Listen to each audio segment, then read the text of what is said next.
Serviced accommodation can be a massive earner. You can create huge cash flow, which can get you the financial independence you want quickly.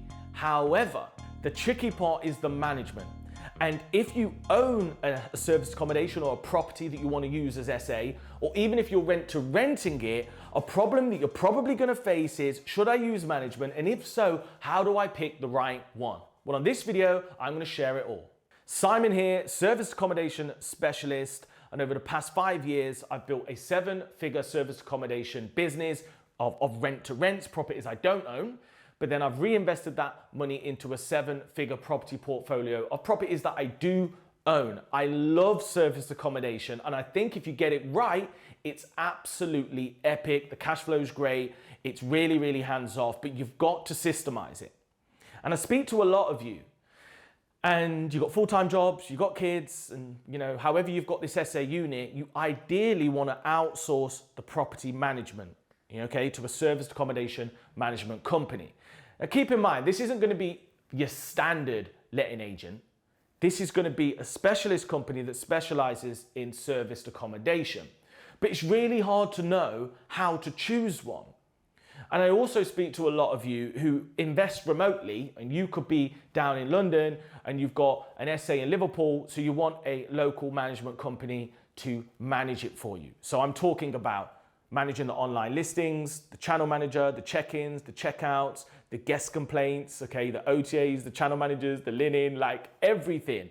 You could just hand it over to somebody that manages it for you. They'll take a commission and they'll pay you every month so that you can chill and do you. Sounds good, but I've seen this go really wrong. And on this video, I'm going to share with you 5 things to consider before committing to a management company. Number 1, you must get educated before you even consider using a serviced accommodation management company. Why? Because if you don't know how it works or what to look for, they're going to run rings around you.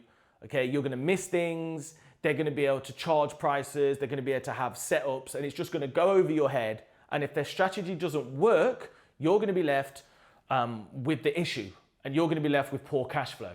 So it's really important to be able to judge them and assess them and monitor them and have a look at what they're doing and ask the right questions to make sure, that you're getting the returns that you signed up for. So top tip, get yourself educated so you know what to look for in the first place, so you know what not to do and what to do, and then you can guide them and even direct them where necessary, all right? Number 2, due diligence. How many units do they run? Where are they based? How do they do their linen? What systems have they got in place to ensure that standards are kept high? Really important, because serviced accommodation is all about service, hence the name, reviews, and it's all about those systems in place. And if you're paying them good money to do this, it needs to be done really, really well. So do your due diligence. Find out who else they look for. Check the way they present their listings. Are the descriptions good? Are the images good? And make sure that you do this before committing to them. Really important, because the last thing you want is an amateur SA management company that's going to mess up your listing and mess with your money. Next point. How much should you be paying them to do this?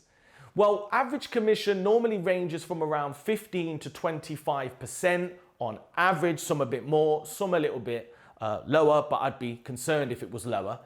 And that basically means that for every £1,000 of revenue that's generated, you would pay them £150 or £250, all right? Now, I always would negotiate this down. So important. Explain to them you're going to have loads of units, but try and negotiate the best possible deal at the start rather than waiting a year and then try and get it down. And one thing to remember here is in terms of economies of scale, if you're taking 5 units, 10 units, 20 units, you don't want to be paying like 25, 20%. That needs to come down. Because let's put it like this. If you are paying the agent £1,000 a month per property, that probably works okay for 3 properties. As soon as you get to 10 and you're paying them 10 grand a month, you probably could hire a team to do it yourself, have more control, do a better job because you're the priority, and it no longer makes sense to have the management company. And that's why, well, one of the reasons why I set up my own management company to manage my own because I've got so many between the rent to rents and the properties I own. Not bragging, that sounded really braggy. But I've got more properties than it would make sense for me to outsource the management. So I've got a team, I do it myself, I'm in control, I know what's what, and I can do a great job. Number 4, watch out for big setup fees.